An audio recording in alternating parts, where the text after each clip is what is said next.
really want to explain why I'm fairly hostile to the idea or the concept of transparency and also its application in practice. Freedom is the best guarantee or guarantor of democracy, and much of what is proposed by people in the transparency lobby, or it is a lobby, is very hostile to freedom. Transparency has its genesis as a bureaucratic term.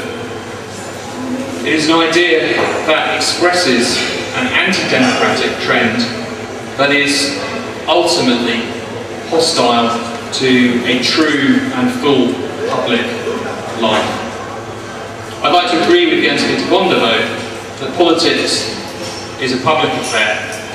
I think, and I agree with him, that policy and the related documents of public authorities should be published. And as a journalist, I spend a lot of time requesting documents under so-called transparency rules, to be told that my request is not in line with the public interest. But, as I want to argue, public life and democracy can only flourish in a critical political culture. I want to argue that a critical political culture is not something that you can legislate.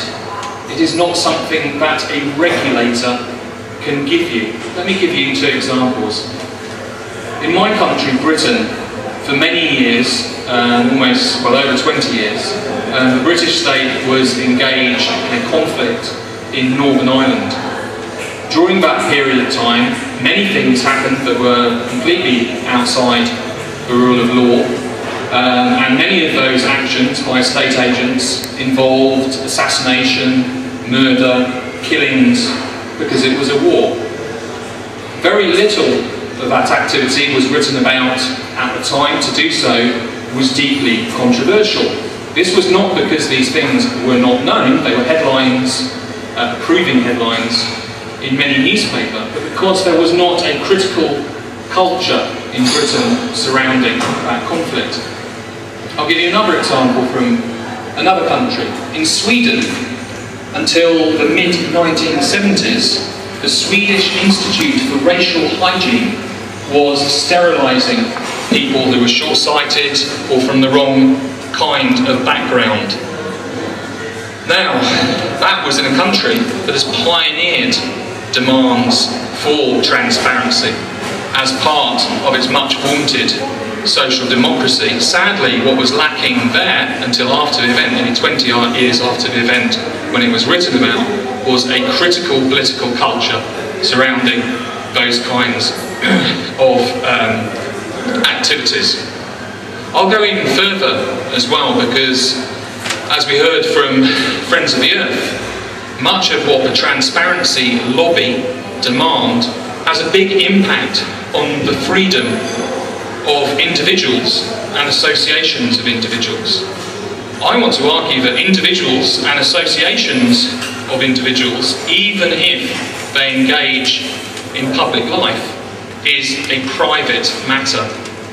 I do not believe that the state or any public authority should be in the business of policing the association of individuals to decide which associations and which individuals are appropriate or inappropriate, acceptable or unacceptable.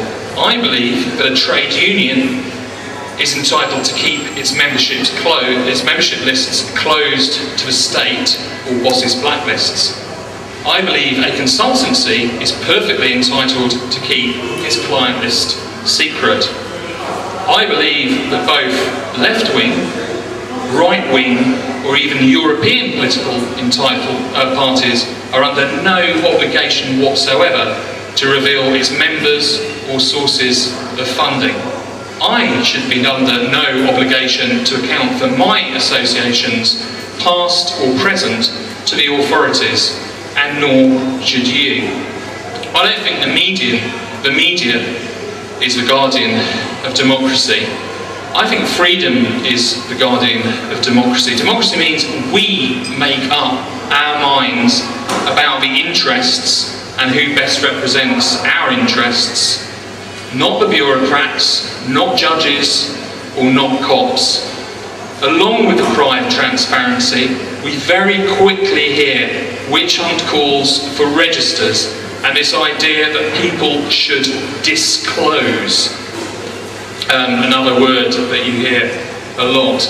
And to those who lobby for the transparency agenda, and I have to say that most of the time they seem to be pushing an open door in terms of regulating private associations, we hear the response, what have you got to hide? And I want to give you an example, just to finish, of a great man, a man called Dashiell Hammett, who was the 20th century's greatest crime writer, but also a very great American progressive.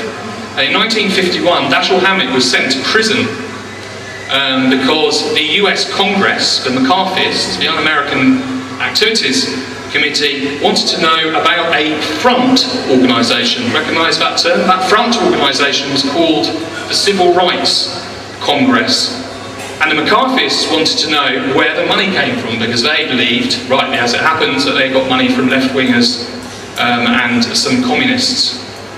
But Dashiell Hammett refused to tell them where they got their money from, even as it happened, because, I mean, he didn't know as it happened, but he did it as a matter of principle.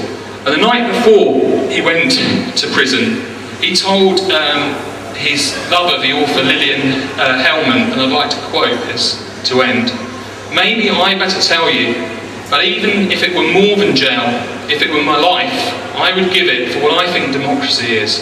And I don't let cops or judges tell me. Are you transparent enough?